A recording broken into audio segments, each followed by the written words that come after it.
तो दोस्तों Rambo franchise में हमें कई बढ़कर एक से बढ़कर एक मूवी देखने को मिली है और पाँच से तकरीबन पाँच या छः छठे पार्ट का हमें इंतज़ार है। पांच पार्ट हमें देखने को मिल चुके हैं। तो आज की इस वीडियो में हम बात करेंगे इस फ्रेंचाइजी के अपकमिंग पार्ट के बारे में। सारी कुछ इन्फॉर्मेशन आपको बताएंगे, इसके pre production, releasing, casting factor, detail update के बारे में। तो आप हमारे इस चैनल पर नए हो तो चैनल को सब्सक्राइब कर दे, बेल आइकन दबा के चैनल पर सेट कर दे।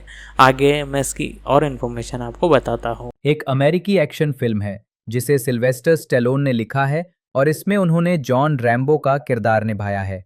एड्रियन ग्रूनबर्ग द्वारा निर्देशित ये फिल्म रैम्बो 2008 की अगली कड़ी और रैम्बो फिल्म श्रृंखला की पांचवी फिल्म।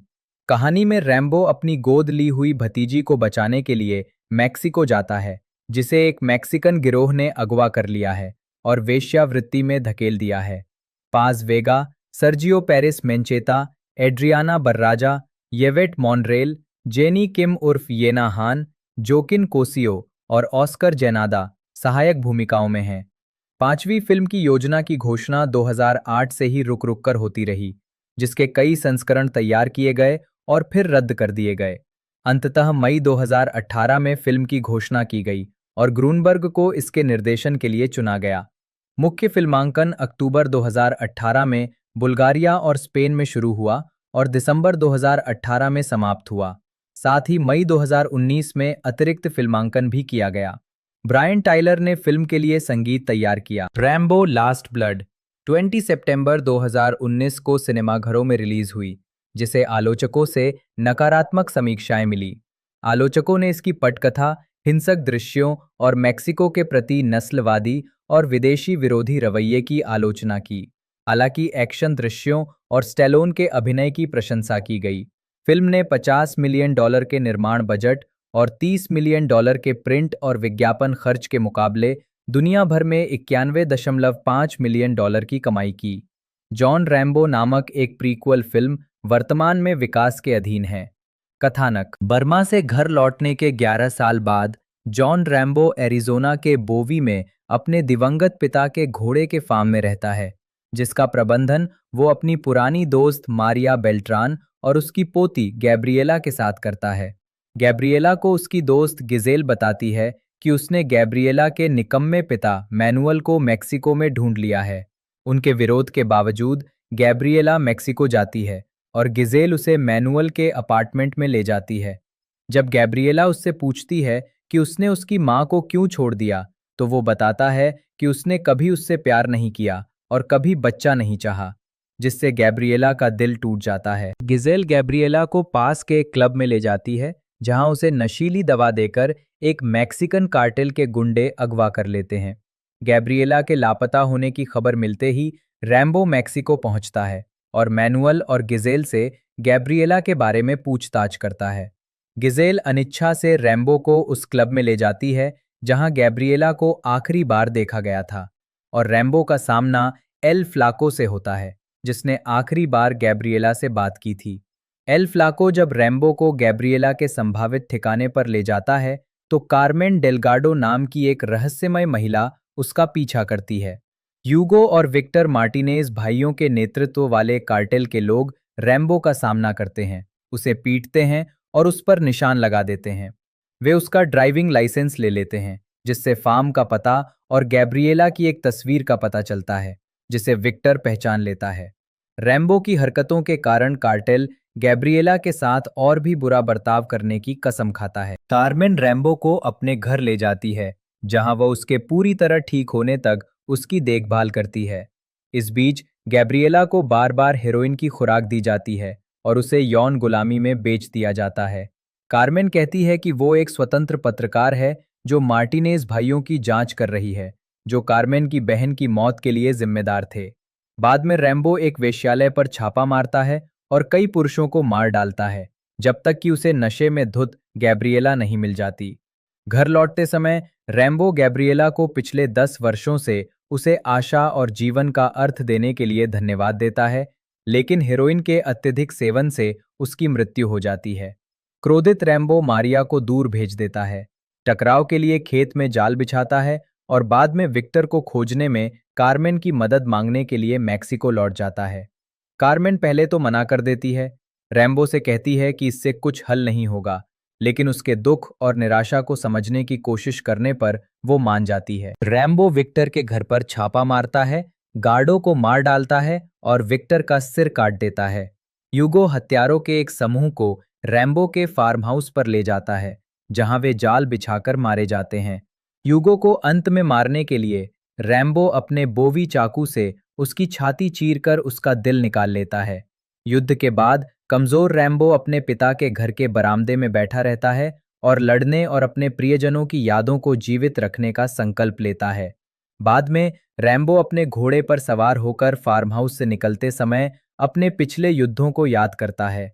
रैम्बो पात्रों की सूची: सिल्वेस्टर स्टैलोन, जॉन जे रैम्बो के रूप में पाज वेगा, कार्मेन डेलगाडो के रूप में यूगो मार्टिनेज के रूप में सर्जियो पेरेस मेंचेटा, मारिया बेल्ट्रान के रूप में Adriana Barraza, Yvette मॉनरेल, Gabriela Beltran के रूप में जिनी किम उर्फ येना हान बार, संरक्षक के रूप में जोकिन कोसियो, डॉन मैनुअल के रूप में पास्कासियो लोपेज, एल फ्लाको के रूप में विक्टर मार्टिनेज के रूप में ऑस्कर जेनाडा, फेनेसा पिनाडा, गिजेल के रूप में मार्को डेला ओएस, मैनुअल रिगजिंगल, डॉन मिगुएल के रूप में मैनुअल उरीजा ने डॉक्टर सर्जियो की भूमिका निभाई।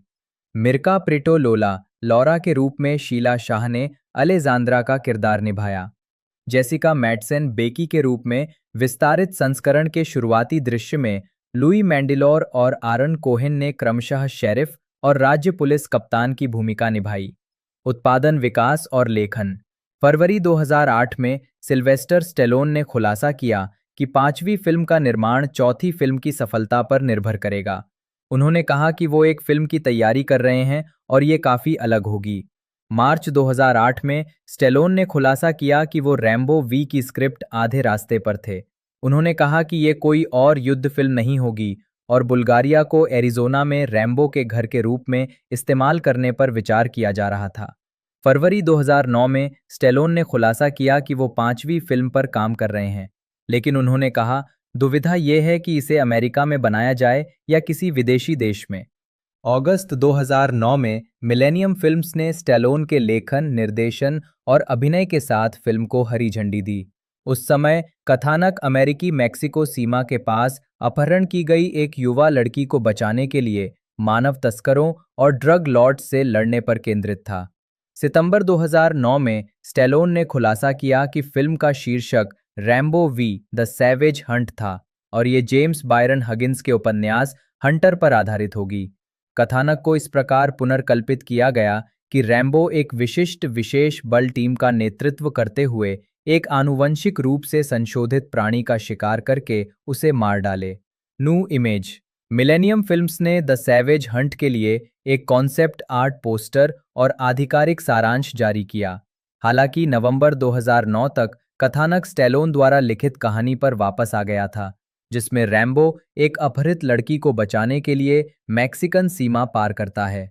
मई 2010 में स्टेलोन ने खुलासा किया कि वो इस किरदार से ऊब चुके थे। उन्होंने कहा, मुझे लगता है कि रैम्बो का किरदार लगभग खत्म हो चुका है। मुझे नहीं लगता कि अब और कोई फिल्म बनेगी। मुझे लगभग 99% यकीन था कि मैं इसे करने वाला था, लेकिन मुझे लगता है कि रॉकी बैल्बोआ के साथ वो किरदार अपने अंतिम पड़ाव पर पहुंच गया। वो घर लौट आया, लेकिन रैम्बो का एक और साहसिक कार्य पर जाना मुझे लगता है एक लालची हरकत के रूप में गलत समझा जा सकता है और अनावश्यक हो सकता है। मैं ऐसा नहीं चाहता। 2010 के कान फिल्म महोत्सव में मिलेनियम फिल्म्स और न्यू इमेज ने फिल्म का विज्ञापन किया, जिसका शीर्षक अब रैम्बो वी था, पोस्टर कार्ड बांटकर। इसके बावजूद स्टेलोन ने कहा कि वो बनाए गए पोस्टरों में शामिल नहीं थे और स्टूडियो ने उनसे कहा था कि अगर वो फिल्म नहीं बनाते हैं तो वे इसे पूरा करने के लिए किसी और को ढूंढ लेंगे। उन्होंने कहा कि वो चाहते थे कि फ्रेंचाइजी समाप्त हो जाए और उन्होंने इस विचार से सहमति जताई। 2011 में शॉन हुड को रैम्बो लास्ट स्टैंड नामक एक नई पटकथा लिखने के लिए नियुक्त किया गया था, जिसे उन्होंने फर्स्ट ब्लड के छोटे शहर के थ्रिलर के अधिक अनुरूप बताया। 2012 में हुड ने खुलासा किया कि स्टेलोन को द एक्सपेंडेबल्स 2 पूरा करने के लिए रैम्बो वी को रोक दिया गया था।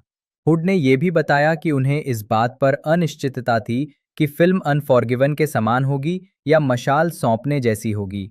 अगस्त 2013 में यह घोषणा की गई कि एंटरटेनमेंट वन और न्यू इमेज स्टैलोन के साथ एक रैम्बो टीवी श्रृंखला का निर्माण और विकास करेंगे।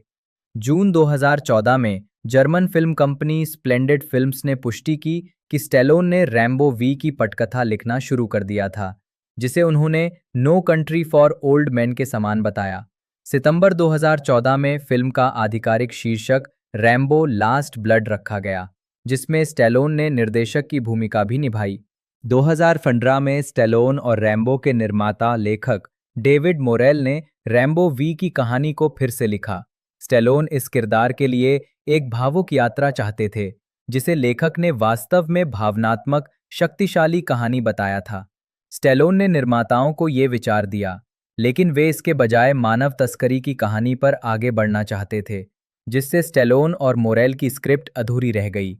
अक्टूबर 2015 में स्टैलोन ने एक प्रीक्वल प्रोजेक्ट में रुचि व्यक्त करते हुए कहा, "यह जानना दिलचस्प है कि लोग कैसे ऐसे बन गए हैं। वियतनाम में होने वाले आघात, नुकसान और त्रासदी निश्चित रूप से एक युवा अभिनेता के लिए एक बड़ी चुनौती होगी, और ये विडंबना होगी कि रैम्बो खुद 20 साल से अधिक समय से युवा रैम्बो की भूमिका निभा रहा है और अब खुद युवा रैम्बो का निर्देशन कर रहा है।" जनवरी 2016 तक स्टैलोन ने कहा कि रैम्बो वी का निर्माण शुरू नहीं होगा। पूर्व उत्पादन मई 2018 में फिल्म को शुरू में रैम्बो वी के रूप में विकास के तहत होने की घोषणा की गई, जिसकी मुख्य शूटिंग सितंबर में निर्धारित की गई थी। कथानक की पुष्टि की गई कि ये रैम्बो के परिवार के एक सदस्य के अपहरण के बाद एक मैक्सिकन ड्रग कार्टेल से लड़ने पर केंद्रित होगा।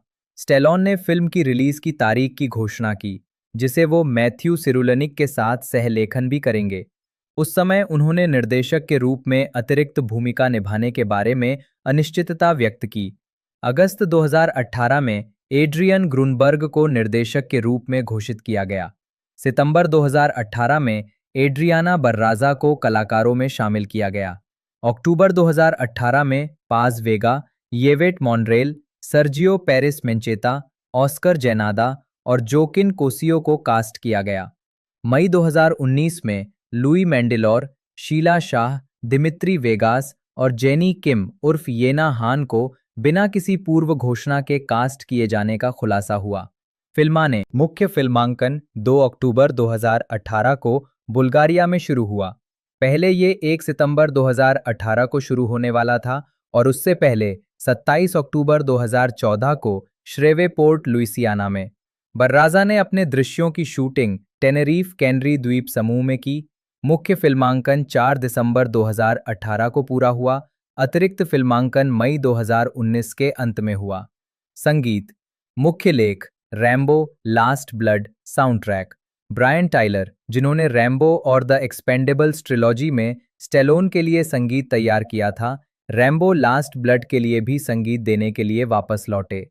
टाइलर ने ड्रेड सेंट्रल के साथ अपनी संगीत रचना प्रक्रिया साझा की। रैम्बो लास्ट ब्लड एक बेहद भावुक कहानी है और संगीत को निर्देशक एड्रियन ग्रूनबर्ग द्वारा खूबसूरती से निर्धारित माहौल को प्रतिबिंबित करना आवश्यक था। मैंने कई मार्मिक और भावुक धुनें लिखी जो रैम्बो की परिवार, न्याय, प्रतिशोध और करुणा की लालसा को प्रतिध्वनित करती हैं। इन विचारों ने एक ऐसा भावनात्मक तनाव पैदा किया जो एक संगीतकार के रूप में मेरे लिए चुनौतीपूर्ण और साथ ही संतोषजनक भी था। मधुर स्ट्रिंग्स, विशाल ब्रास, गर्जनापूर्ण परकशन, कोमल पियानो और दिल दहला देने वाले ट्रम्पेट युगल गीतों ने हानि, पश्चाताप, आशा और प्रतिशोध की भावनाओं को प्रतिध्वनित किया। इस कालातीत चरित्र के लिए संगीत रचना करना एक अविश्वसनीय अनुभव रहा है। मुक्त करना विपणन मई 2018 में मिलेनियम फिल्म्स ने रुचि और बिक्री बढ़ाने के लिए इस परियोजना को कान फिल्म फेस्टिवल में प्रस्तुत किया। स्टैलोन ने पुष्टि की कि फिल्म की रिलीज नज़दीक आने पर वो अपने इंस्टाग्राम पर फिल्म के सेट से तस्वीरें और वीडियो साझा करेंगे। फरवरी 2019 में स्टैलोन ने अपने इंस्टाग्राम पर रैम्बो के दत्तक परिवार, युद्ध इतिहास और गैब्रिएला के अपने पिता को खोजने के लिए मैक्सिको जाने के इरादे की तस्वीरें साझा की। मार्च 2019 में स्टैलोन ने अपने इंस्टाग्राम के माध्यम से रैम्बो की खून से लथपथ और अपने सिग्नेचर धनुष से निशाना साधते हुए एक तस्वीर साझा की। मई 2019 में ये खुलासा हुआ कि स्टेलोन 24 मई 2019 को पैलेस डेस फेस्टिवल्स एट डेस कांग्रेस में फिल्म की एक विशेष फर्स्ट लुक स्क्रीनिंग के साथ साथ कांस में विशेष तस्वीरें प्रस्तुत करेंगे। पहला ट्रेलर 24 मई 2019 को कांस में जारी किया गया था। टीजर ट्रेलर 30 मई 2019 को जारी किया गया था और इसकी तुलना लोगान और अनफॉरगिवन से की गई थी। टीजर के लिए ओल्ड टाउन रोड गाने के रीमिक्स संस्करण का उपयोग किया गया था। अगस्त 2019 को स्टेलोन ने अपने इंस्टाग्राम पर थिएट्रिकल रिलीज पोस्टर जारी किया। 22 अगस्त 2019 को स्टेलोन ने अपने इंस्टाग्राम पर दूसरा ट्रेलर जारी किया। 4 सितंबर 2019 को अलामो ड्राफ्ट हाउस सिनेमा ने घोषणा की कि वो रैम्बो लास्ट ब्लड की रिलीज के उपलक्ष्य में सभी 5 रैम्बो फिल्मों का मैराथन आयोजित करेगा। डेडलाइन हॉलीवुड ने बताया कि P&A लागत $30 मिलियन से कम थी। थिएट्रिकल रैम्बो लास्ट ब्लड 20 सितंबर 2019 को संयुक्त राज्य अमेरिका में सिनेमा घरों में रिलीज हुई। डैडी ने चीनी वितरण अधिकार खरीदे और 8 अंकों के सह वित्त पोषण सौदे पर सहमति व्यक्त की। 30 जुलाई 2019 को MPAA ने फिल्म को R rating the. British board of film classification ने फिल्म को 18 श्रेणी में रखा। ये फिल्म 26 जून 2020 को गागा कॉरपोरेशन द्वारा जापान में सिनेमा घरों में रिलीज हुई। अंतर्राष्ट्रीय संस्करण लायंस गेट ने रैम्बो लास्ट ब्लड के 2 अलग-अलग थिएट्रिकल कट जारी किए जो देश के अनुसार भिन्न थे। संयुक्त राज्य अमेरिका, यूनाइटेड किंगडम और कनाडा में फिल्म 79 मिनट की है। Australia, Mexico, Sweden, Brazil, Finland, Germany और जापान में ये 101 मिनट की है। बाद वाले संस्करण में कई हटाए गए दृश्य और एक वैकल्पिक ओपनिंग शामिल है जो लगभग 10 मिनट तक चलती है। कहानी एक बचाव अभियान के बीच तेज बारिश से शुरू होती है।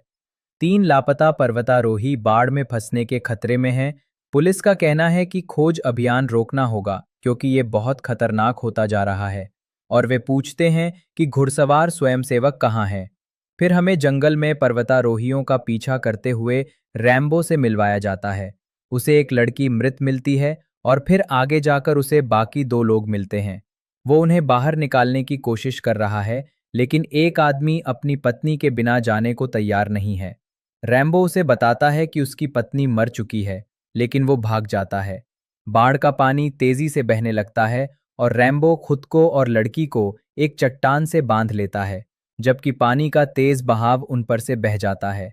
फिर वो लड़की के साथ बेस पर लौटता है और देखता है कि भागने वाले आदमी के शव को एम्बुलेंस में लोड किया जा रहा है जिससे उसका PTSD post traumatic stress disorder उभर आता है। लड़की उसे धन्यवाद देती है और रैम्बो घर लौट आता है और घर में रहने वाली बूढ़ी औरत से अपने लौटने के बारे में और कैसे उसके पिता बाहर रखी झूला कुर्सी पर बैठे करते थे इस बारे में बात करता है।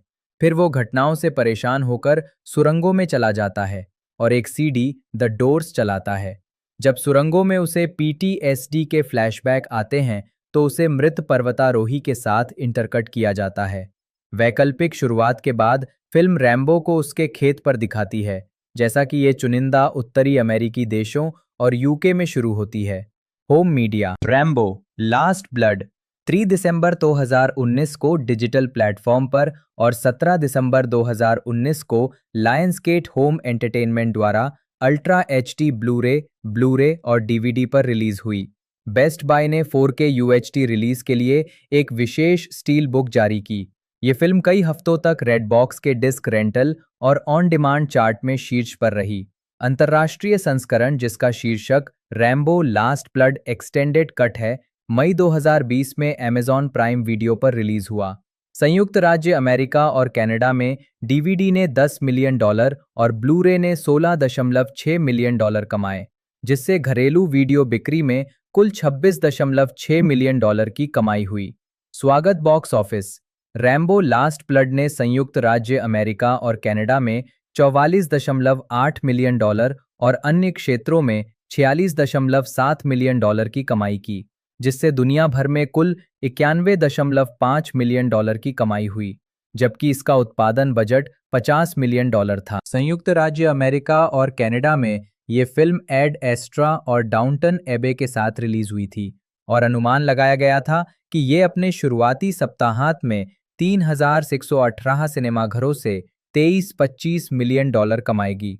फिल्म ने शुक्रवार को 7.17 मिलियन डॉलर कमाए, जिसमें गुरुवार रात के पूर्वावलोकन से 1.3 मिलियन डॉलर शामिल थे। इसने 19 मिलियन डॉलर की शुरुआत की, तीसरे स्थान पर रही और श्रृंखला की दूसरी सबसे अच्छी शुरुआत दर्ज की। फिल्म ने अपने दूसरे सप्ताहांत में 8.6 मिलियन डॉलर और तीसरे सप्ताहांत में 3.6 मिलियन डॉलर कमाए, क्रमशः छठे और आठवें स्थान पर रही। महत्वपूर्ण प्रतिक्रिया रॉटन टोमेटोज पर 174 समीक्षाओं के आधार पर फिल्म की अनुमोदन रेटिंग 26% है, जिसमें औसत रेटिंग 4/10 है। साइट की समीक्षकों की आम राय ये है, इससे पहले आई अगली कड़ियों की तरह रैम्बो लास्ट ब्लड अपने मुख्य किरदार की कभी मार्मिक रही कहानी की कीमत पर खूनी हिंसा में लिप्त है। मेटाक्रिटिक, जो भारित औसत का उपयोग करता है, ने 31 समीक्षकों के आधार पर फिल्म को 100 में से 26 अंक दिए, जो आमतौर पर प्रतिकूल समीक्षाओं को दर्शाता है। सिनेमा स्कोर द्वारा किए गए सर्वेक्षण में दर्शकों ने फिल्म को A+ से F के पैमाने पर औसतन B ग्रेड दिया, जबकि पोस्ट ट्रैक द्वारा किए गए सर्वेक्षण में इसे औसतन 5 में से 3.5 सितारे और 56% निश्चित रूप से देखने की सलाह दी गई। रैम्बो के चरित्र के चित्रण की गहन आलोचना हुई। लॉस एंजलिस टाइम्स के लिए लिखते हुए केनेथ तुरान ने फिल्म को 4 में से 3 सितारे दिए और रैम्बो की कहानी के आश्चर्यजनक रूप से गहन विश्लेषण की प्रशंसा की। निश्चित रूप से रैम्बो तब विश्वसनीय लगता है जब वो बुरे लोगों से कहता है, मैं तुम्हें बुरी तरह चोट पहुंचाऊंगा, लेकिन उसमें एक प्रकार की कमजोरी भी है जो हमें इस बात की चिंता में डालती है कि कहीं कोई उसे नुकसान न पहुंचा दे। पीटर डेब्रूज ने वैरायटी के लिए एक नकारात्मक समीक्षा लिखी। ये चरित्र विरोधाभासों का एक जाल है, जो एक ओर सैन्य सेवा से किसी की आत्मा को होने वाले स्थायी नुकसान को दर्शाता है, वहीं दूसरी ओर ये भी बताता है कि आदर्श सैनिक कैसा दिखता है। IGN के लिए फिल्म को 10 में से 4.5 रेटिंग देते हुए विटनी सीबोल्ड ने अफसोस जताया। एक किरदार जिसे मूल रूप से युद्ध से एक सैनिक को होने वाले नुकसान के प्रतीक के रूप में दर्शाया जाना था, अब उसे एक अजेय मानव मशीन गन के रूप में सबसे अच्छी तरह याद किया जाता है। लेकिन स्टैलोन को किरदार के लिए जितना भावपूर्ण प्रदर्शन करने में कामयाब रहे का श्रेय दिया। स्टैलोन और मैथ्यू सिरुलनिक द्वारा लिखी गई पटकथा को नकारात्मक प्रतिक्रियाएं मिली। द हॉलीवुड रिपोर्टर के लिए एक नकारात्मक समीक्षा में फ्रैंक शेक ने कहा कि ये पूरी तरह से लापरवाही से बनाई गई और सामान्य सी लगती है, एक उचित विदाई की बजाय रैम्बो टेलीविजन श्रृंखला के पायलट एपिसोड जैसी अधिक लगती है। लेकिन स्टैलोन को फ्रेंचाइज को बचाए रखने का श्रेय दिया। शिकागो ट्रिब्यून की केटी वॉल्श, जिन्होंने फिल्म को 4 में से 1 स्टार दिया, ने पटकथा को मुश्किल से एक पटकथा और लेखन को आलसी बताया। उन्होंने आगे कहा कि कहानीकार स्टैलोन और डैन गॉर्डन मानव नैतिकता के पूरे स्पेक्ट्रम को व्यक्त करने वाले पात्रों को लिखने के बजाय उत्तेजक कल्पनाओं का सहारा लेते हैं।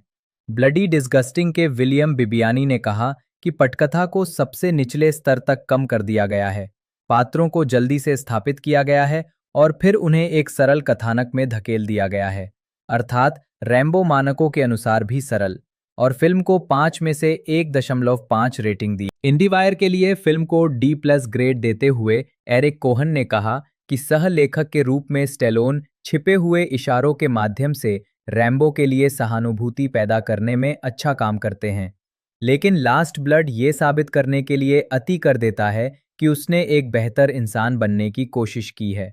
जबकि कई लोगों ने लास्ट ब्लड के कथानक को टेकन की नकल बताया, वेब आधारित आलोचक जेम्स बेरार्डिनेली ने इसे फर्स्ट ब्लड के जाल निर्माण के कुछ संदर्भों के साथ डेथ विश का एक प्रकार कहा। आलोचकों ने एक्शन दृश्यों की क्रूरता पर हैरानी जताई, कुछ ने तो इसकी खूनी हिंसा की तुलना स्लैशर फिल्म से की।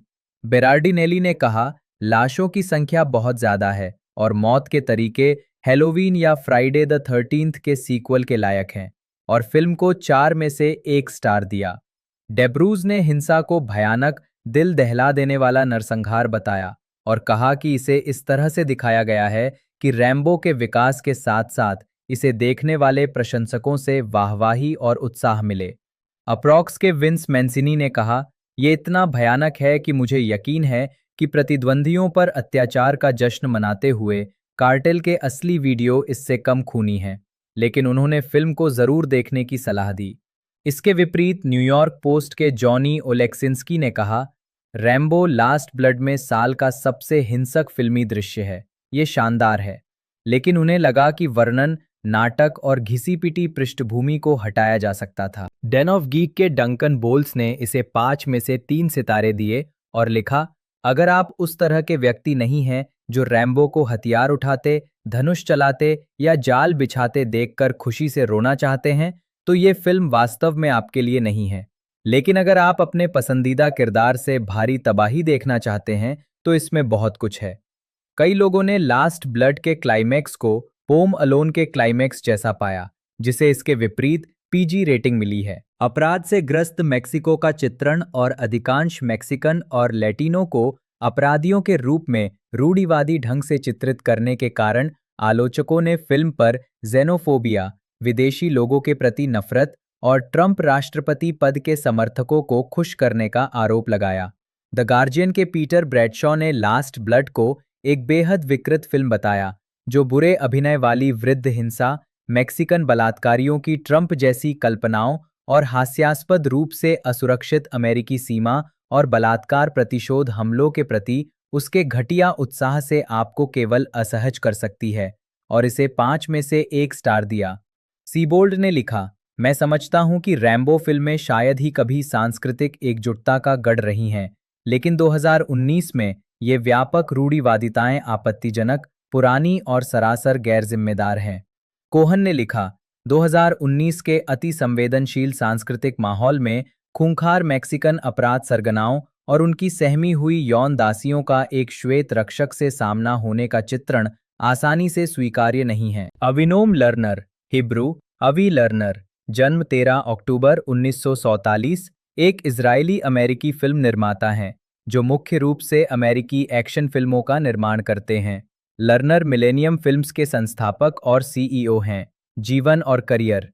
एवी लर्नर का जन्म 13 अक्टूबर 1947 को अनिवार्य फिलिस्तीन के हाइफा में एक यहूदी परिवार में हुआ था। उनकी मां पोलैंड से और उनके पिता जर्मनी से थे। वे हत्जियोनुट बुलेवार्ड में पले बढ़े। उन्होंने 1966 में इजरायली सेना में भर्ती होकर 6 दिवसीय युद्ध और पैराट्रूपर्स ब्रिगेड में सेवा की। पनाई प्लस के साथ एक साक्षात्कार में लर्नर ने कहा कि उन्होंने स्वेज नहर तक पहुंचने से पहले राफा शहर की लड़ाई में भाग लिया था।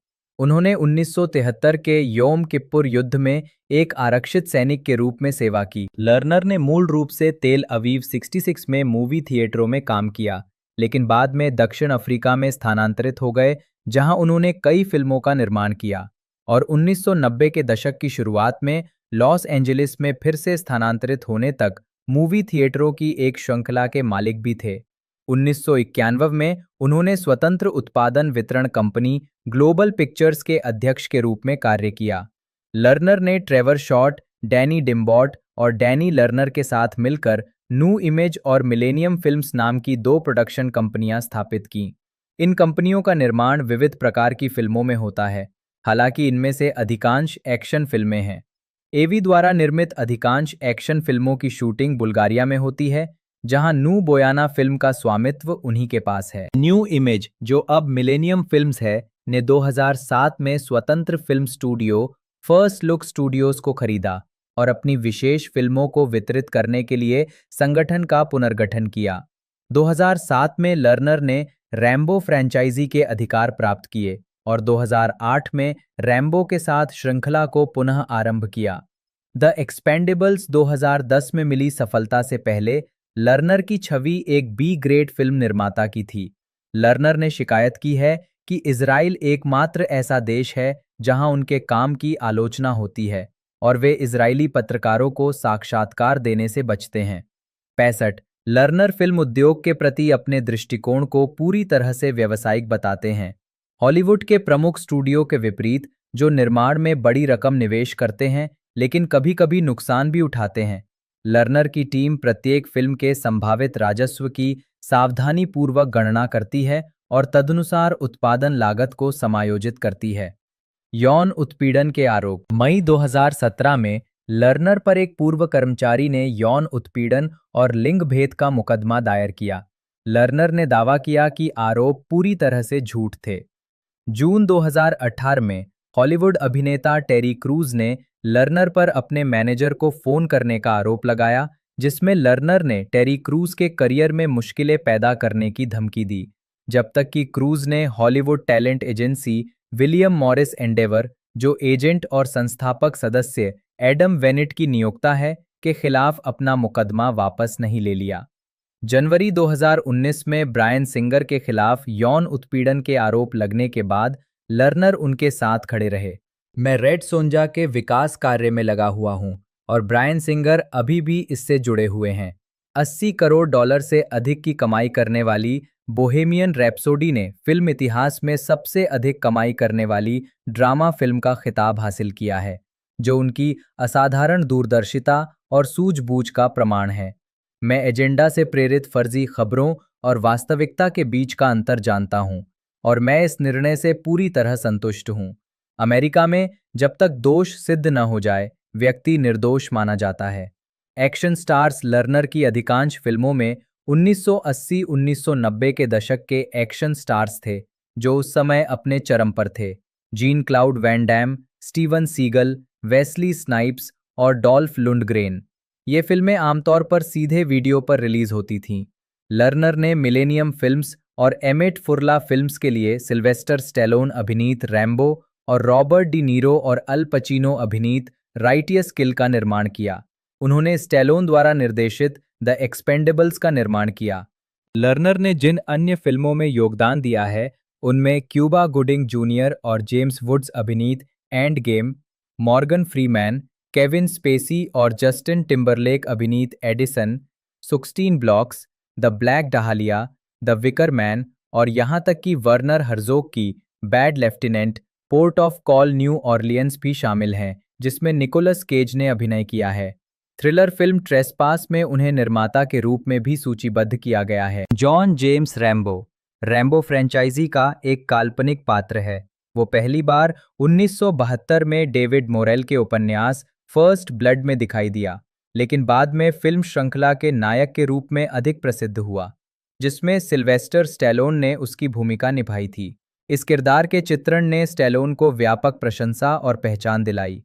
इस किरदार को अमेरिकन फिल्म इंस्टीट्यूट की सूची 100 ईयर्स, 100 हीरोज एंड विलेंस के लिए नामांकित किया गया था। पहली फिल्म की सफलता के बाद मीडिया में रैम्बो शब्द का प्रयोग कभी-कभी एक ऐसे अकेले व्यक्ति का वर्णन करने के लिए किया जाता था जो लापरवाह होता है, सभी समस्याओं को हल करने के लिए हिंसा का सहारा लेता है, अकेले ही खतरनाक परिस्थितियों में प्रवेश करता है और असाधारण रूप से कठोर, निर्दयी, क्रूर और आक्रामक होता है। रचना और पृष्ठभूमि। डेविड मोरेल कहते हैं कि रैम्बो नाम चुनते समय उन्हें पेंसिल्वेनिया में मिलने वाले रैम्बो सेबों के नाम में निहित शक्ति की ध्वनि से प्रेरणा मिली। इन सेबों का नाम पीटर गुन्नारसन रैम्बो के नाम पर रखा गया था, जो 1640 के दशक में स्वीडन से अमेरिका आए थे और जल्द ही ये नाम न्यू स्वीडन में प्रचलित हो गया। रैम्बो नाम संभवतः रामबर्गेट, गोथेनबर्ग में हिसिंगेन द्वीप पर एक पहाड़ी जहां पीटर गुन्नारसन का जन्म हुआ था, के संक्षिप्त रूप और बो, जिसका अर्थ है निवासी, के संयोजन से बना है। आज भी उनके कई वंशज अमेरिका के इस क्षेत्र में पाए जा सकते हैं। मोरेल को यह भी लगा कि इसका उच्चारण आर्थर रिम्बो के उपनाम से मिलता जुलता है, जिनकी सबसे प्रसिद्ध कृति ए सीजन इन हेल का शीर्षक उन्हें युद्धबंदी के उन अनुभवों के लिए एक उपयुक्त रूपक लगा जिनकी कल्पना मैंने रैम्बो के कष्टों के लिए की थी। इसके अलावा आर्थर जे रैम्बो वियतनाम में एक वास्तविक अमेरिकी सैनिक थे, लेकिन वे कभी वापस नहीं लौटे। उनका नाम वॉशिंगटन डीसी में वियतनाम युद्ध स्मारक की दीवार पर देखा जा सकता है। उन्हें जॉन नाम दिया गया था, जो गृहयुद्ध के दौर के गीत when Johnny comes marching home again का संदर्भ था। उपन्यास और पहली फिल्म में रैम्बो एक ऐसे सैनिक के रूप में दिखाई देता है जो पोस्ट ट्रॉमेटिक स्ट्रेस डिसऑर्डर से पीड़ित है और सामान्य जीवन में ढलने में कठिनाई महसूस करता है। वियतनाम युद्ध में उत्तरी वियतनामी सैनिकों द्वारा किए गए अत्याचारों के कारण उसे हिंसा के प्रति प्रवृत्त दिखाया गया है। अगली फिल्मों और उपन्यासों में उसे एक ऐसे व्यक्ति के रूप में दर्शाया गया है जो संघर्ष से दूर रहना चाहता है, लेकिन अपने दोस्तों और प्रियजनों को किसी भी खतरे से बचाने के लिए कुछ भी करने को तैयार है। उसके हिंसक स्वभाव के कारण कई नागरिक उससे डरते हैं। हालांकि कर्नल सैमुअल ट्राउटमैन, जो वियतनाम में उसके कमांडिंग ऑफिसर थे और शायद उसके एकमात्र मित्र हैं, उसे और युद्ध में उसके द्वारा सहन किए गए दर्द और यातना को समझते हैं। और होप शहर में पुलिस अधिकारियों को निष्क्रिय करने के बाद जब वो भगोड़ा बन जाता है, तो वही एकमात्र व्यक्ति है जो उससे तर्क कर पाता है। सेना में सैनिक के रूप में बिताए समय और गहन प्रशिक्षण के कारण रैम्बो का शरीर सुगठित है। उसमें अपार शक्ति और सहन शक्ति है। वियतनाम युद्ध के अनुभवों के कारण रैम्बो घने जंगलों में बड़ी संख्या में दुश्मनों के बीच जीवित रहने में माहिर है। वो गुरिल्ला युद्ध की रणनीति, हथियारों और आमने सामने की लड़ाई में भी निपुण है। रैम्बो के बाल काले और आंखें भूरी हैं। उसकी लंबाई 5 फीट 10 इंच है। फर्स्ट ब्लड की डीवीडी कमेंट्री में मोरेल बताते हैं कि रैम्बो के किरदार के लिए प्रेरणा द्वितीय विश्व युद्ध के नायक ऑडी मर्फी थे। सभी 5 फिल्मों में रैम्बो का किरदार सिल्वेस्टर स्टैलोन ने निभाया है। एनिमेटेड टीवी सीरीज में इस किरदार को नील रॉस ने आवाज दी है। काल्पनिक जीवनी रैम्बो लास्ट ब्लड के अनुसार इस किरदार का पूरा नाम जॉन रैम्बो है और उनका जन्म 6 जुलाई 1947 को एरिज़ोना के बोवी में हुआ था। उनके पिता रिविस रैम्बो 1920-2000 और माता हेल्गा रैम्बो 1924-1959 थीं। जैसा कि रैम्बो लास्ट ब्लड में रैम्बो के फार्म पर बनी कब्रों पर दर्शाया गया है। रैम्बो फर्स्ट ब्लड पार्ट 2 में उन्हें मूल अमेरिकी और जर्मन वंश का बताया गया है। Major Marshall Roger T Murdock कहते हैं, भारतीय और जर्मन वंश का ये तो एक अजीब संयोग है। फिल्म के उपन्यास संस्करण से पता चलता है कि उनके पिता इतालवी और माता नवाजो थीं। जॉन की भतीजी शर्लिन भी काफ़ी प्रसिद्ध हैं। रैम्बो 17 साल की उम्र में 6 अगस्त 1964 को अमेरिकी सेना में भर्ती हुए थे। हालांकि फिल्म रैम्बो में वो कहते हैं कि उन्हें वियतनाम युद्ध में जबरन भर्ती किया गया था। 1965 में रेंजफोर्ड हाई स्कूल से स्नातक होने के बाद उनकी सैन्य सेवा जनवरी 1966 में शुरू हुई। रैम्बो को सितंबर 1966 में दक्षिण वियतनाम में तैनात किया गया था। वो 1967 में अमेरिका लौट आए और कर्नल सैमुअल ट्राउटमैन के मार्गदर्शन में उत्तरी कैरोलिना के फोर्ट ब्रैग में अमेरिकी सेना के विशेष बलों के साथ प्रशिक्षण शुरू किया। 1969 के अंत में रैम्बो को एसओजी ब्रिगेड के सदस्य के रूप में वियतनाम में फिर से तैनात किया गया। वो कर्नल ट्राउटमैन के नेतृत्व वाली स्पेशल फोर्सेस की लंबी दूरी की टोही गश्ती इकाई का हिस्सा बन गया। ट्राउटमैन की टीम को बेकर टीम का कोड नाम दिया गया था और इसमें आमतौर पर 8 लोग होते थे। अन्य ज्ञात सदस्यों में डेलमार बेरी, एक अश्वेत ऑपरेटिव जो जल्द ही रैम्बो का सबसे अच्छा दोस्त बन गया, जोसेफ जॉय डैनफोर्थ, रैम्बो का एक और दोस्त, Manuel Loco Ortega, Paul Messner, Delbert Krackhauer, Giuseppe Grisi Conte Coletta और राल्फ जॉर्गेनसन शामिल थे। एक ऐसी घटना में जो रैम्बो को जीवन भर परेशान करती रही, डैनफोर्थ की मृत्यु रैम्बो की बाहों में हुई। जब उनकी इकाई आराम और स्वास्थ्य लाभ के लिए थी, तब एक नकली शूशाइन बॉक्स से घातक रूप से घायल होने के बाद नवंबर 1971 में एक मिशन के दौरान रैम्बो की यूनिट पर एनवीए बलों ने अचानक हमला कर दिया। डेलमार, रैम्बो और कुछ अन्य जीवित सदस्यों को चीनी वियतनामी सीमा के पास उत्तरी वियतनामी बलों ने पकड़ लिया और एक युद्धबंदी शिविर में रखा, जहां कई अन्य अमेरिकी युद्धबंदियों को कैद किया गया और बार बार यातनाएं दी गईं। इस दौरान रैम्बो की यूनिट का काफी हिस्सा नष्ट हो गया, लेकिन डेलमार और रैम्बो मई 1972 में कैद से भागने में कामयाब रहे और रैम्बो को उनके अनुरोध पर तुरंत स्थानांतरित कर दिया गया। अपने सैन्य करियर के दौरान उन्होंने हेलीकॉप्टर उड़ाने का प्रशिक्षण भी प्राप्त किया। रैम्बो को अंततः 27 सितंबर 1974 को आधिकारिक सैन्य सेवा मुक्ति प्राप्त हुई। अमेरिका लौटने पर रैम्बो ने पाया कि कई अमेरिकी नागरिक वियतनाम से लौट रहे सैनिकों से नफरत करते थे। उसने दावा किया कि उसे और अन्य लौट रहे सैनिकों को युद्ध विरोधी हिप्पियों द्वारा अपमानित और शर्मिंदा किया गया, जिन्होंने उन पर कचरा फेंका, उन्हें बच्चे मारने वाले कहा और समाज से बहिष्कृत कर दिया। वियतनाम और घर लौटने के बाद के उसके अनुभवों के कारण उसे post traumatic stress disorder (PTSD) की गंभीर समस्या हो गई। साथ ही आत्म पहचान और आत्मचिंतन से जुड़े आंतरिक प्रश्नों के कारण रैम्बो कठिन परिस्थितियों को सभ्य तरीके से संभालने के बजाय समाज पर अपना गुस्सा निकालने लगा। फर्स्ट ब्लड की कहानी यहीं से शुरू होती है। फर्स्ट ब्लड उपन्यास 1972। उपन्यास फर्स्ट ब्लड में रैम्बो केंटकी के मेडिसन शहर में लिफ्ट मांग रहा होता है। पुलिस प्रमुख टीजल उसे लिफ्ट देकर शहर की सीमा पर छोड़ देते हैं। बार बार वापस आने पर टीजल रैम्बो को गिरफ्तार कर थाने ले जाते हैं।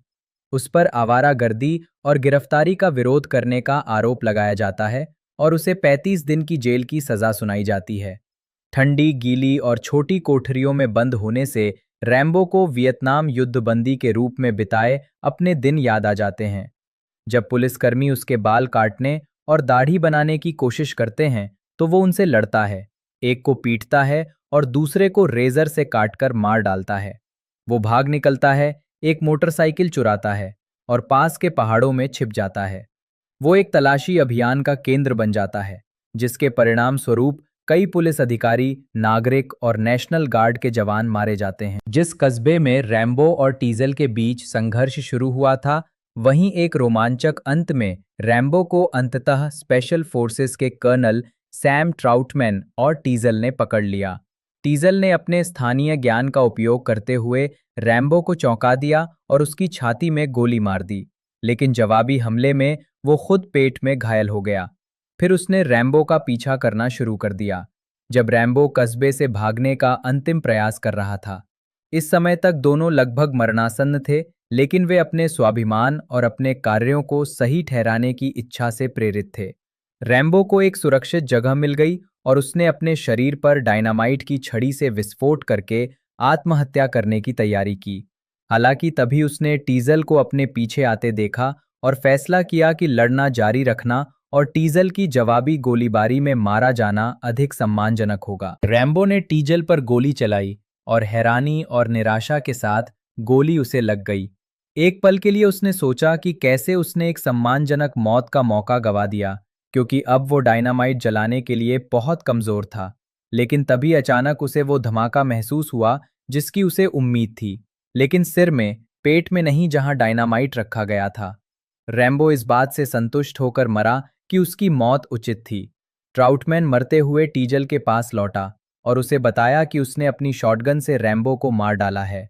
कुछ ही क्षणों बाद टीजल अपने घावों के कारण दम तोड़ देता है। फिल्म 1982। नागरिक जीवन में लौटने के बाद दिसंबर 1981 में सिल्वेस्टर स्टैलोन ने फिल्म फर्स्ट ब्लड 1982 में जॉन रैम्बो का किरदार निभाया था। फिल्म फर्स्ट ब्लड की कहानी दिसंबर 1981 में घटित होती है। इसकी शुरुआत रैम्बो से होती है, जो अब बेघर और बेरोजगार है और अपने पुराने दोस्त डेलमार बैरी की तलाश में है। वो बैरी के घर जाता है, लेकिन उसकी माँ उसे बताती है कि बैरी की मौत एजेंट ऑरेंज के संपर्क में आने से हुए कैंसर से हुई है। रैम्बो को एहसास होता है कि वो अपनी स्पेशल फोर्सेस यूनिट का आखिरी जीवित सदस्य है। यूनिट के सभी सदस्य बैरी, वेस्टमोर, ब्रॉन्सन, डैनफोर्थ और ऑर्टेगा अब मर चुके हैं। फिर वो वॉशिंगटन के होप नामक छोटे से कस्बे में जाता है। फिल्म की शूटिंग ब्रिटिश कोलंबिया के होप शहर में हुई थी, जिसका प्रमाण कस्बे के साइन बोर्ड से मिलता है, जहां उसके लंबे बिखरे बालों, आर्मी जैकेट और अस्त व्यस्त रूप के कारण कस्बे के घमंडी और बदतमीज शेरिफ विल टीजल की नज़र उस पर पड़ती है। टीजल उसे अपनी गाड़ी में बिठाकर कस्बे के बाहरी इलाके में ले जाता है और उसे खाना खाने से मना कर देता है। रैम्बो को बस कुछ खाने की इच्छा थी और आवारा लोगों और उपद्रवियों के प्रति अपनी पूर्वाग्रही सोच को जाहिर करता है। भूख से बेहाल रैम्बो उतारे जाने के तुरंत बाद ही बेखौफ होकर वापस कस्बे की ओर चलने लगता है और टीजल उसे दोबारा देखकर इस बार मौके पर ही गिरफ्तार कर लेता है और उसे स्थानीय पुलिस स्टेशन ले जाता है। रैम्बो की तलाशी लेते समय टीजल को उसकी जैकेट के नीचे एक बड़ा चाकू मिलता है। थाने में मुख्य डिप्टी शेरिफ आर्ट गाल्ड रैम्बो को पीटता है और अन्य लोगों के साथ मिलकर उसे परेशान करता है। रैम्बो को वियतनाम युद्ध के दौरान यातना झेलने के दृश्य याद आने लगते हैं। जब अधिकारी उसकी दाढ़ी बनाने की कोशिश करते हैं तो रैम्बो आखिरकार आपा खो बैठता है और थाने से बाहर निकलने के लिए लड़ाई करता है। गाल्ट टीजल और रास्ते में आने वाले हर डिप्टी को पीटता हुआ अपना चाकू निकाल लेता है। बाहर वो थाने के पास से गुजर रहे एक व्यक्ति से मोटरसाइकिल छीन लेता है और पास के पहाड़ों में भाग जाता है, जबकि टीजल अपनी पुलिस कार से उसका पीछा करता है। टीजल की कार दुर्घटनाग्रस्त हो जाती है और रैम्बो बच निकलता है। टीजल और अधिक अधिकारियों और एक हेलीकॉप्टर को बुलाता है, जबकि रैम्बो मोटरसाइकिल छोड़कर पैदल ही घने जंगल में चला जाता है। उसे एक लावारिस ट्रक के पास एक पुराना बोरा मिलता है जिसे वो कपड़े की तरह इस्तेमाल करता है। बाद में पुलिस कर्मियों से बचने की कोशिश में वो एक चट्टान की चोटी पर पहुंच जाता है और तभी खोज हेलीकॉप्टर की नज़र उस पर पड़ती है जिसमें गाल्ट यात्री सीट पर बैठा होता है। गाल्ट अपनी राइफल से उस पर कई बार गोलियां चलाता है, जिससे रैम्बो को चट्टान से कूदना पड़ता है और वो एक पेड़ से टकराता हुआ नीचे गिरता है। गाल्ट जमीन पर घायल रैम्बो पर गोलियां चलाना जारी रखता है। पलटवार करते हुए रैम्बो एक पत्थर फेंकता है जो हेलीकॉप्टर के विंडशील्ड पर लगता है, जिससे पायलट नियंत्रण खो देता है और गाल्ट अपना संतुलन खोकर नीचे गिर जाता है और उसकी मौत हो जाती है। रैम्बो गाल्ट की बंदूक और रेडियो ले लेता है, अपनी चोटों का इलाज करता है और अंततः ऊपर चट्टान पर मौजूद पुलिसकर्मियों का सामना करता है। रैम्बो चिल्लाकर कहता है कि गाल्ट की मौत एक दुर्घटना थी, लेकिन टीजल रैम्बो को हिलने डुलने से मना कर देता है, वरना वे गोली मार देंगे। रैम्बो कहता है कि वो और कोई परेशानी नहीं चाहता और पीछे हटने लगता है, लेकिन पुलिसकर्मी गोलियां चलाना शुरू कर देते हैं। रैम्बो टीजल और उसके साथियों के पीछा करते हुए जंगल में भाग जाता है। वे लोग रैम्बो का पीछा करते हैं और खोजी कुत्तों को छोड़ देते हैं। रैम्बो अपनी आखिरी गोलियों से 2 कुत्तों और उनके मालिक के पैर में गोली मार देता है और दूसरे कुत्ते को चाकू से मार डालता है। वे लोग रैम्बो का पीछा करने के लिए उसे घेर लेते हैं, लेकिन रैम्बो आसानी से गुरिल्ला युद्ध की रणनीति अपनाकर उन्हें निष्क्रिय कर देता है। रैम्बो हर आदमी को बुरी तरह घायल कर देता है, लेकिन किसी को नहीं मारता। एक डिप्टी को चारा बनाकर रैम्बो झाड़ियों से बाहर निकलता है और टीजल को पकड़ लेता है और उसकी गर्दन पर चाकू रख देता है। वो टीजल को धमकी देता है कि अगर पुलिस उसे अकेला नहीं छोड़ेगी तो वो और भी कार्रवाई करेगा। टीजल पीछे हटने से इनकार कर देता है और खोज में मदद के लिए राज्य पुलिस और राष्ट्रीय गार्ड को बुलाया जाता है। कर्नल सैमुअल ट्राउटमैन जल्द ही पहुंचते हैं और रैम्बो को प्रशिक्षित करने का श्रेय लेते हैं। उन्हें यह देखकर आश्चर्य होता है कि कोई भी डिप्टी अभी भी जीवित है और टीजल को चेतावनी देते हैं कि रैम्बो को जाने देना और स्थिति शांत होने के बाद उसे ढूंढना ज्यादा सुरक्षित होगा। फिर भी हार मानने से इनकार करते हुए टीजल ट्राउटमैन से अपने चुराए हुए रेडियो पर रैम्बो से संपर्क करने और उसकी स्थिति का पता लगाने की कोशिश करने के लिए कहता है। ट्राउटमैन अपना परिचय देता है और रैम्बो की वियतनाम कंपनी के जवानों के नाम पुकारता है, जिससे रैम्बो प्रतिक्रिया देता है। रैम्बो आत्मसमर्पण करने से इनकार कर देता है और ट्राउटमैन से कहता है, उन्होंने पहले खून बहाया था, मैंने नहीं। अंततः रैम्बो को एक सुनसान खदान के प्रवेश द्वार पर नेशनल गार्ड घेर लेते हैं। टीजल को खबर मिलती है कि रैम्बो फंस गया है और वो गोली न चलाने का आदेश देता है। अनुभवहीन गार्ड इस आदेश को अनसुना कर उस पर रॉकेट दाग देते हैं। विस्फोट से खदान का प्रवेश द्वार ढह जाता है और वो अंदर फंस जाता है।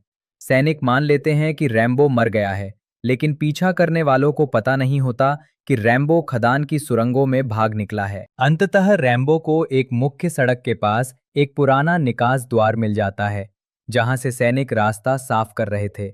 रैम्बो एक गुजरते हुए सेना के ट्रक को हाईजैक कर लेता है, जिसके लिए उसे ड्राइवर को सड़क पर कूदना पड़ता है और शहर लौट आता है। उसे एक पेट्रोल पंप से टकरा देता है। वो गिरे हुए ईंधन में आग लगाकर पीछा करने वालों के लिए राजमार्ग को अवरुद्ध कर देता है। अब M60 मशीन गन से लैस रैम्बो बिजली के ट्रांसफार्मरों को नष्ट कर देता है, जिससे शहर की बिजली गुल हो जाती है। इस समय तक टीजल को रैम्बो के गुफा से भागने की खबर मिल चुकी होती है और वो शहरवासियों को सुरक्षा के लिए घरों के अंदर रहने का आदेश देता है। रैम्बो एक बंदूक की दुकान को नष्ट करने के बाद स्टेशन की छत पर टीजल को देखता है और पुलिस स्टेशन की ओर बढ़ता है। अंदर जाने से पहले पुलिस स्टेशन की बिजली काट देता है। टीजल रैम्बो को देख लेता है और उस पर गोली चलाता है, लेकिन निशाना चूक जाता है। रैम्बो छत के माध्यम से टीजल पर पलटवार करता है, जिससे वो गंभीर रूप से घायल हो जाता है। टीजल रोशनदान से नीचे फर्श पर गिर जाता है। रैम्बो उसे मारने के लिए तैयार होकर उसके ऊपर से निकल जाता है।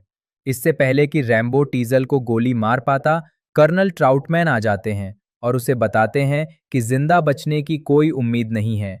पुलिस से घिरे रैम्बो युद्ध की भयावहता, घर लौटने पर युद्ध विरोधी प्रदर्शनकारियों द्वारा किए गए अपमानजनक व्यवहार और एक स्थिर नौकरी न मिल पाने की अपनी असमर्थता पर क्रोधित होते हैं। टूट कर वे रोने लगते हैं और अपने दोस्त जॉय डैनफोर्थ की दर्दनाक मौत का मंजर बयां करते हैं। वे ट्राउटमैन को बताते हैं कि कैसे वे एक बार में अपने दोस्त की शेवरले कार और उसमें बैठकर लास वेगस जाने की बातें कर रहे थे। तभी एक लड़का बम से लैस जूतों की पॉलिश का डिब्बा लेकर अंदर आया। रैम्बो बियर खरीदने बार के अंदर गया था। तभी अचानक डिब्बा फट गया और उसके दोस्त का निचला शरीर धड़ से अलग हो गया। रैम्बो फिर ट्राउटमैन के सामने आत्मसमर्पण कर देता है और ट्राउटमैन की निगरानी में राज्य पुलिस उसे गिरफ्तार कर लेती है। एक वैकल्पिक अंत भी है जिसमें रैम्बो मरना चाहता है और ट्राउटमैन से उसे मार डालने के लिए कहता है। ट्राउटमैन कोई जवाब नहीं देता। कुछ देर बाद रैम्बो ट्राउटमैन को बंदूक देता है, जो ट्रिगर दबाकर रैम्बो के पेट में गोली मार देता है। रैम्बो घावों के कारण मर जाता है। फिर ट्राउटमैन रैम्बो के शव को थाने में छोड़कर चला जाता है। Rambo first blood part 2 1985। Washington में हुई घटना के बाद जूरी ट्रायल में रैम्बो को दोषी पाया जाता है और उसे 8 साल के लिए श्रम शिविर में भेज दिया जाता है। 3 साल बाद 1985 में कर्नल ट्राउटमैन उससे जेल में मिलने आते हैं और उसे जल्दी रिहाई का मौका देते हैं, बशर्ते वो वियतनाम जाकर उस शिविर में अमेरिकी युद्धबंदियों की तलाश करे जहां से वो 1971 में भाग निकला था। मिशन सफल होने पर राष्ट्रपति द्वारा क्षमादान का वादा किया जाता है। रैम्बो मान जाता है और उसे अस्थायी रूप से अमेरिकी सेना में बहाल कर दिया जाता है। बाद में उसकी मुलाकात मार्शल मर्डॉक से होती है, जो इस ऑपरेशन का प्रभारी एक अमेरिकी अधिकारी है। वो रैम्बो को बताता है कि उसे केवल युद्ध बंदियों की तस्वीरें लेनी है, उन्हें बचाना नहीं है और ना ही किसी दुश्मन सैनिक से लड़ना है। रैम्बो अनिच्छा से मान जाता है। फिर उसे बताया जाता है कि वियतनाम के जंगलों में अमेरिकी सरकार का एक एजेंट उसका स्वागत करने के लिए मौजूद रहेगा। रैम्बो को वियतनामी जंगलों में पैराशूट से उतारा जाता है। हालांकि पैराशूट से उतरते समय वो विमान में फंस जाता है और अपने सामान को बांधने वाली रस्सी काट देता है। इससे रैम्बो पैराशूट से उतरना जारी रख पाता है, लेकिन उसके पास केवल चाकू, धनुष और तीर ही बचते हैं। जमीन पर उसकी मुलाकात को बाओ से होती है, जो अमेरिकियों के साथ काम करने वाली एक स्थानीय महिला है।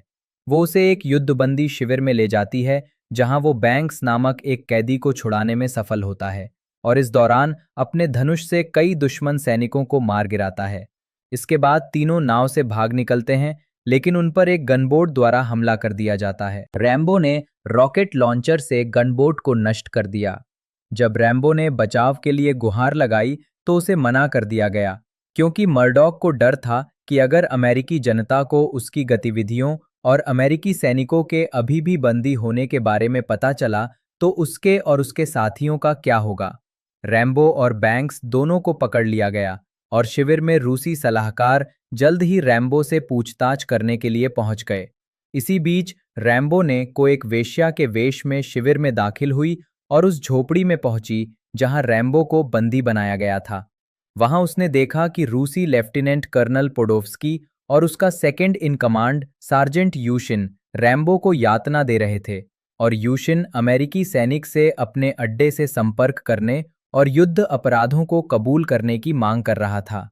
यूशिन द्वारा पलंग के स्प्रिंग पर बिजली का झटका दिए जाने और फिर उसी के चाकू से गाल पर जलाए जाने के बाद रैम्बो पोडोव्स्की की शर्त पर सहमत होने का नाटक करता है, लेकिन इसके बजाय रेडियो पर मर्डॉक को बताता है। तो दोस्तों, आखिरी जो मूवी है इस फ्रेंचाइजी की वो हमें 2019 में रैम्बो द लास्ट वर्ल्ड देखने को मिली थी, जो कि भी एक तरह से सुपर डुपर हिट रही थी। बाकी उसी के बाद हमें इसका लंबा इंतज़ार रहा है।